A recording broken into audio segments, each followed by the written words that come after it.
안녕하세요. 보나 뭘 보나 혜정 보나 박혜정 선교사입니다. 지난 시간 우리는 왜와 어떻게라는 질문을 통한 분석으로 좋은 해석에 이르는 서평에 대해서 알아보고 짧은 서평을 써보는 시간을 가졌는데요. 오늘은 이어서 장형 서평에 대해서 함께 공부해 보도록 하겠습니다.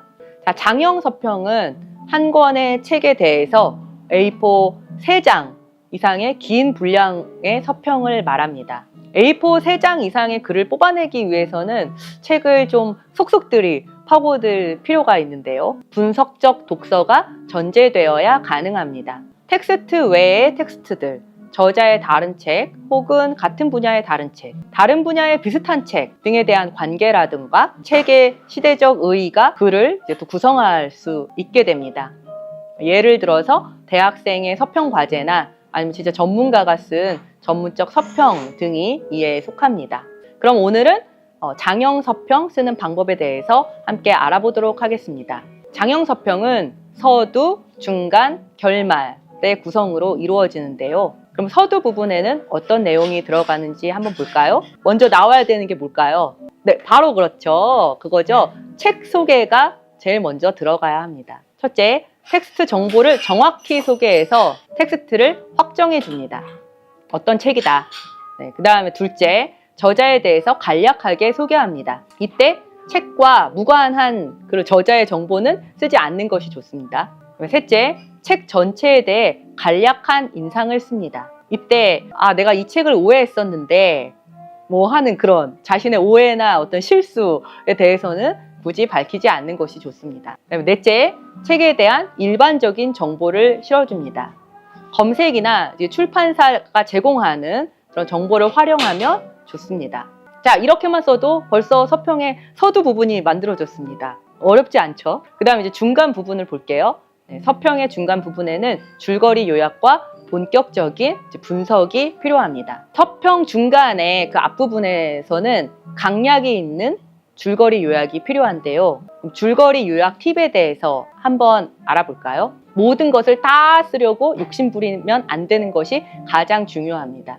줄거리 요약에는 과감해질 필요가 있는데요. 바로 중요한 내용만 추리면 됩니다. 대체 누가 또 무슨 의도에서 무엇을 했는지, 또 그 사건에서 가장 큰 사건의 대강은 어땠는지, 또 이 책을 읽지 않은 사람도 그 요약을 읽으면 대충 줄거리를 짐작할 수 있도록만 써주면 됩니다. 문학 작품의 경우 인물 간의 관계도를 명확하게 밝혀주고 핵심 줄거리를 요약하면 더 좋고요. 근데 비문학의 경우는 목차의 키워드를 중심으로 목차별, 장별 내용을 요약해주면 좋습니다. 자, 이어서 이제 중간의 후반부를 볼까요? 이때 본격적인 분석이 시작됩니다. 그럼 뭘 분석해야 될까요? 스스로에게 물어보십시오. 분석을 위해 뭘 선택할까요? 메모지에 물어보세요. 텍스트에 대해서 질문을 던지고 이제 답을 찾아봅니다. 또 인용할 부분들, 이 부분 참 좋다. 이 부분은 정말 작가의 주제가 명확하게 들어가 있다거나 아니면 이 문체는 정말 너무 이 책을 빛나게 하는 작가의 아름다운 문체가 담겨 있다라면 미리 발췌해서 타이핑해 놓으시면 좋습니다. 분석은 또 무엇을 분석해야 할까요? 자신에게 물어보고 메모지에 물어보라고 했는데요. 네, 책은 문학이냐 또 비문학이냐에 따라서, 또 문학이면 어떤 문학이냐, 소설이냐 시냐, 그거에 따라서, 혹은 비문학이면 또 어떤 비문학이냐에 따라서 고려할 요소들이 많이 달라집니다. 근데 일반적으로 말하자면 문체, 번역, 편집, 장절 구성, 도표나 사파, 자료 및 출처, 줄거리, 주제, 세계관 등을 살펴볼 수가 있습니다. 선생님들, 한 송이 아름다운 꽃을 피우기 위해서 꽃에 필요한 토양, 그리고 햇빛, 그다음에 공기, 그리고 적절한 물 등 그런 필수적인 요소들이 있지요. 한 권의 책이 탄생하기까지 그 책을 뒷받침해 주었던 것들을 분석해 본다고 생각하시면 좀 쉽게 더 이해가 가실 것 같습니다. 문학 작품의 예를 한번 들어볼까요? 자, 우리가 읽은 그 책이 있습니다. 그러면 그 책의 저자와 그다음에 그 책이 쓰여진 시대, 그리고 그 책을 탄생하기까지의 이제 여러 가지 요소들에 대해서 한번 먼저 분석을 해봅니다. 저자에서는 작가의 세계관과 이론, 또 그의 생애는 어땠는지, 그리고 그가 대학이나 대학 시절이나 청년 때 공부했던 것은 무엇인지, 이런 것들을 한번 알아보는 것이죠. 그리고 시대는 뭐 그 책이 쓰여진 시대적, 역사적 배경과 그 시대와 역사 속에서 이 책이 갖는 의의는 무엇이었나 이런 것을 또 분석해 보는 것입니다. 그리고 기타 부분에서는 작가의 동일한 세계관이 반영된 뭐 신작이라든지 반대로 뭐 그의 라이벌은 또 누가 있었는지 같은 작가들 중에서 이 작가와 또 라이벌이었던 사람, 다른 생각을 가진 사람 누가 있었는지 혹은 또 비슷한 학풍이나 다른 스타일을 가진 작가는 누가 있었는지 등등을 살펴보는 것입니다. 또한 작가의 독특한 문체를 나타내는 문장이나 또 독자로 하여금 읽고 싶게 만드는 명문장 등을 뽑아서 이제 발췌합니다. 그래서 그것을 발췌하여 그 중간 후반부에 그걸 실어주는 것이죠. 비문학 작품의 경우 특별히 작가의 집필 의도를 명확하게 밝혀주는 것이 좋습니다.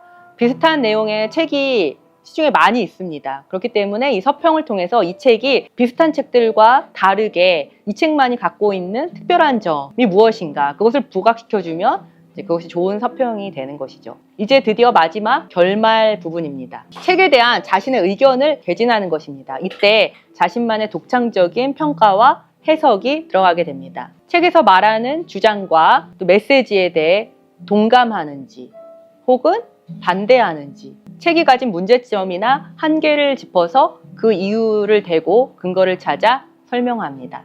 또 나아가 글쓴이가 이 책을 통하여 현 시대와 또 미래에 주는 교훈, 또 의의, 그리고 통찰력은 무엇인지 서평을 쓰는 사람이 이제 찾아내는 것입니다.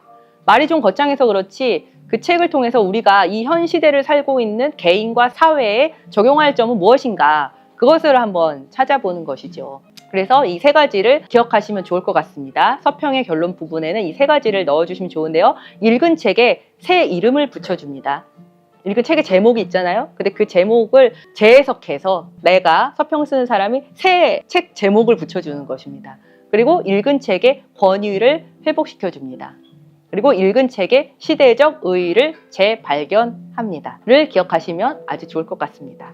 네, 앞에서 말씀드렸던 내용을 조합하면 초보자를 위한 서평 쓰기의 툴이 이제 나오는데요. 먼저 제목을 넣습니다. 그리고 제목의 자리와 부제목의 자리를 마련합니다. 제목은 맨 윗줄, 그다음에 부제목은 그 아랫줄에 씁니다. 그런데 이때 주의할 점은 제목의 자리에 이 책 제목을 쓰는 것이 아니고 나만의 제목을 넣는 것입니다. 그리고 부제의 자리에는 진짜 책의 제목을 쓰는 것이죠. 그 다음 첫 문단에는 이제 책을 소개합니다. 한 문단 정도로 책을 소개합니다. 저자 및 책 정보를 소개하는데요. 책의 원 제목이나 출간 시기 등 서지 정보, 저자에 대한 정보, 전반적인 작업에 대한 요약, 시도가 지닌 간략한 의의 등을 기록하시면 됩니다. 그다음에 두 번째 문단에서는 책의 전체 내용을 요약 정리합니다. 문학이라면 서사를 중심으로 한 줄거리를 정리하시고 비문학이라면 목차의 내용을 중심으로 요약 정리합니다. 세 번째 문단에서는 왜와 어떻게라는 질문을 통해 분석한 내용을 정리하면서 책의 가치를 알 수 있게 해주는 대목을 발췌해서 넣어줍니다. 중요한 부분을 인용하는 것이죠. 그리고 예를 들면 이제 이런 식으로 쓰시는 거야. 이 책에서 가장 매력적인 부분은 이러이러하다. 이 책에서 아쉬운 부분은 점점점. 이 책에서 가장 인상적인 부분은 점점점. 이 책의 구성적인 특징은 점점점. 이 책의 문체적인 특징은 점점점. 이 책의 전개상의 특징은 점점점. 이러면서 이런 것들을 활용하여서 이 중간 부분을 풀어내시면 됩니다. 그러면서 중간중간 이제 중요한 발췌해 놓으셨던 것들을 같이 인용하시면 되는 거죠. 그리고 네 번째 문단에서는 이제 자신만의 독창적인 해석의 글을 씁니다. 책을 통해 얻게 된 새로운 생각이나 또 인간과 세계에 대한 다른 시선의 사유를 구체적으로 써보는 것입니다. 책을 읽으면서 들었던 궁금증을 질문으로 만들고 또 그에 대한 자신의 답을 써보면 좋은 사례가 될 수 있습니다. 그다음 다섯 번째 문단에서는요, 책을 추천하는지, 그래서 이제 책을 추천하는지 안 추천하는지에 대한 평가를 씁니다. 책이 현 시대를 살고 있는 개인과 사회에 주는 의미가 무엇인지, 책으로부터 배울 점은 무엇인지에 대해서 쓰시면 됩니다. 책에 대한 평가를 압축적으로 점검하면서 책이 가지는 의의를 또 최소 한두 문장으로 표현해 주시면 더 좋을 것 같습니다. 이렇게 쓰시면, 이렇게 5문단 쓰시면 한 편의 아주 좋은 장형 서평이 만들어지는 것입니다. 이제 이 강의를 들으신 선교사님들 모두 서평을 쉽게 쓰실 수 있으시겠죠? 아니라고요? 네. 그동안 읽었던 책을 기록 없이 그냥 방치해 두셨다면 앞으로는 짧은 단형 서평 혹은 긴 장형 서평의 형식으로 남겨보시기 바랍니다. 분명히 개인의 발전과 타인의 발전에 큰 도움을 줄 수 있을 것입니다. 다른 선교사님들께서 쓰신 서평의 예를 보시고 싶으시다면 네이버 카페에 들어가셔서 확인하실 수 있습니다. 그럼 이번 주 과제는 내가 읽은 책에 대한 서평을 써보는 것인데요. 앞서 썼던 그 단형 서평 있잖아요. 그것을 이제 장형 서평으로 한번 발전시키셔서 써보시면 좋을 것 같습니다. 네, 그럼 선교사님들의 좋은 서평을 기대하면서 이번 시간 마치도록 하겠습니다. 네, 감사합니다. 다음 시간에 뵐게요. 뉴욕타임스 기자로 명성을 쌓은 닐 스트라우스는 글의 실말이나 아이디어가 떠오르지 않을 때에는 이렇게 주문한다. 기준을 낮춰라. 마음에 들지 않더라도 매일 일정량의 글을 쓰는 것이 중요하다는 의미이다. 글쓰기도 질보다 양이 선행되어야 한다. 양적 팽창이 질적 전이를 가져오기 때문이다. 10분 후 휴지통으로 직행하더라도 쓰고 또 써야 합니다. 글을 잘 쓰고 싶은가? 그렇다면 지금 바로 무엇이든 쓰기 시작하라. 매일 일정량을 써라. 그렇게 쓰고 또 쓰다 보면 어느 순간 당신은 원하던 글을 쓰고 있을 것이다.